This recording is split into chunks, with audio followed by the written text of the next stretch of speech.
Hello. We got a forex pair today, Great British Pound versus US dollar. 10 years chart, monthly candles.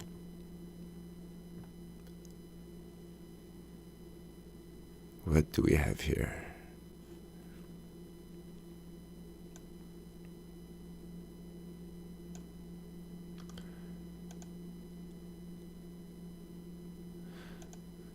I always try to see what's the more prevailing theme. And after that, once I start pinpointing that,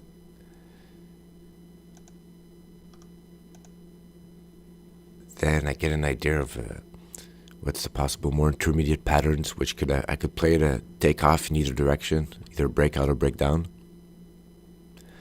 Let me just move my margin here to get me some black area. Just good that. So a couple of things are happening here. We seem to be in the descending, 1, 2, 3, maybe descending channel for the past 4 years, since January 2014. And right now, there's a case to say that there was a breakout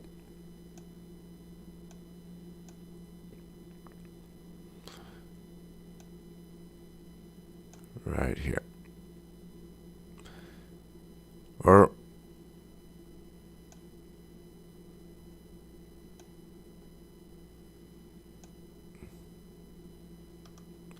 and the measured move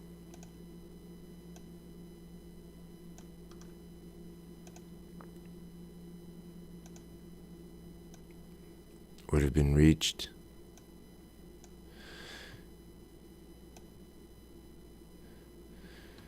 I'm just going to back out the candles and see what I've really set my support there.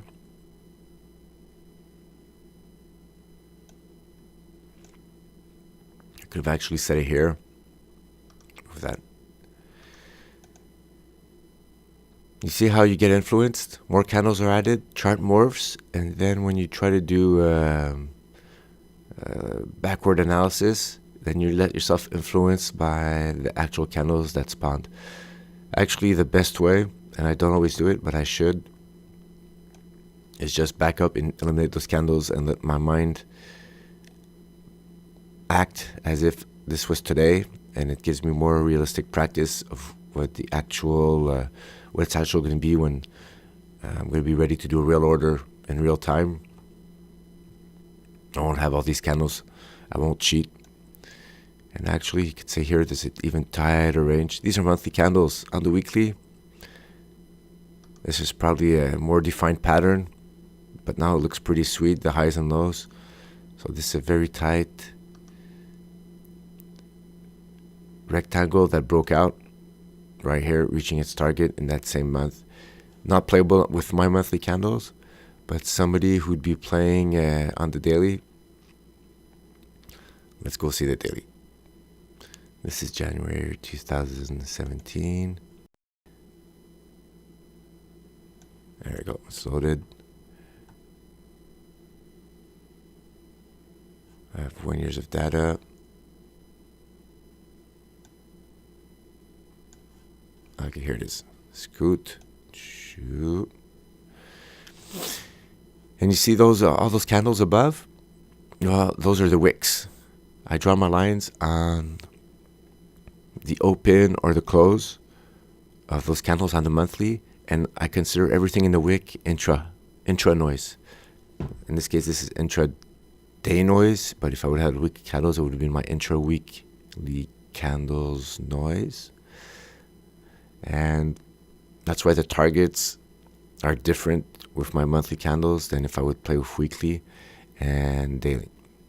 Somebody playing on the daily would have a wider range because his noise that he would eliminate, his hourly candles or 30-minute candles, you see that little wick right here?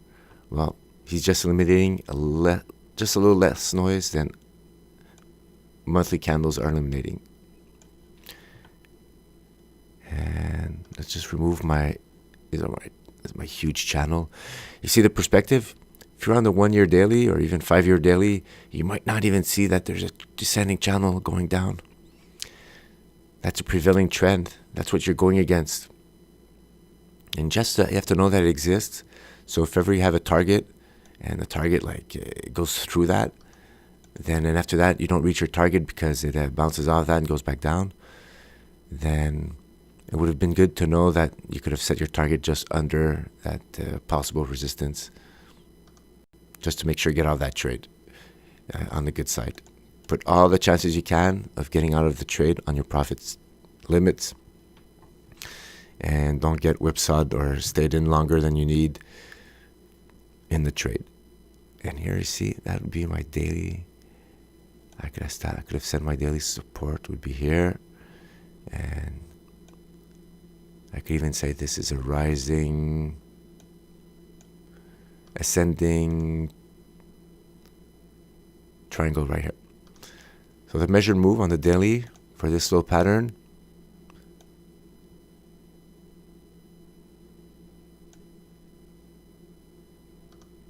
is top to bottom here. It's a breakout line. Or you could have made a case to say that that's not the pattern you want to play.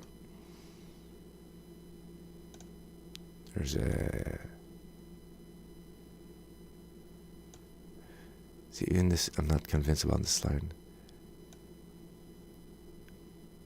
Seems to have more of a slanted, seems to be more of a symmetrical triangle. 1, 2, 3, 4, 5, and breakout pattern to go here. Maybe that's more of the definition that you get when you're playing daily. You get to draw these symmetrical triangles a little more frequently. And let's say the measured move would have been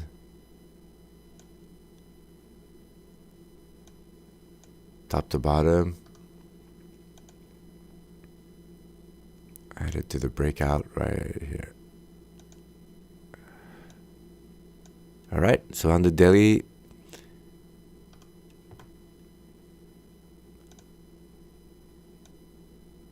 or you could have said, I'm just gonna play this one. You could have had a more conservative target maybe here, saying that this was your bottom formation. This target would have reached, and I think both eventually you would have reached them. Right there. Yeah, would reach it here. So let's say what time moves on. And yeah. So even if you would have been, you read the bigger target of that bigger formation, the symmetrical triangle. Let me remove all those little lines. You would have reached that target on the daily. And all these candles, all this, let me re-put everything I had.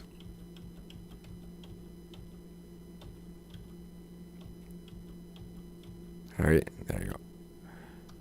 Remember, I'm going to go back on the monthly. These further away lines, this is my daily support and resistance breakout lines. And these closer lines are my monthly.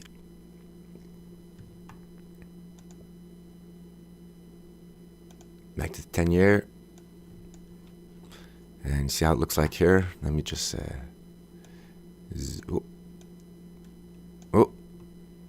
what's happening? It's moving. All right. Zoom.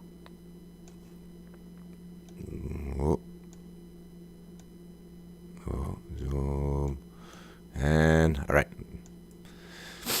So that's how it looks like.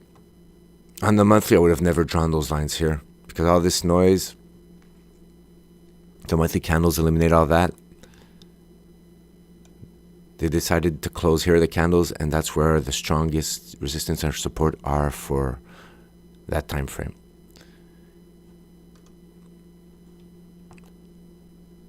You could always play, there's nothing wrong playing with dailies, weekly candles, any type of pattern candles. They just know their advantages and their disadvantages. Smaller time frames compared to higher time frames have more whipsaws and further away targets, hence less probable chance of reaching those possible targets than the higher time frames. And the higher time frames, they just take more time. You're more time into the trade, and you could miss out on these smaller patterns here. You see, all that action we had here on the daily that was playable, it would have reached that target within that month, like 30 candles later. And on the monthly candle, I'd have to wait for the breakout candle to close for me to enter. And by that time, the measured move is already reached. That's all right. There's patterns that fit better on the smaller time frames. And on the monthly, I'm just looking for those bigger patterns. Just a little bit bigger patterns, and with the compliant breakout candles above breakout lines to give me a good risk to reward for that pattern, that implied pattern.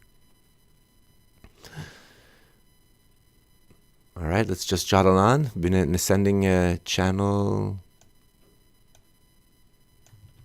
just about here, going up. And are we hitting some resistance? All right, so right now, this is my breakout line. There you go. Remove that. Remove this little exercise.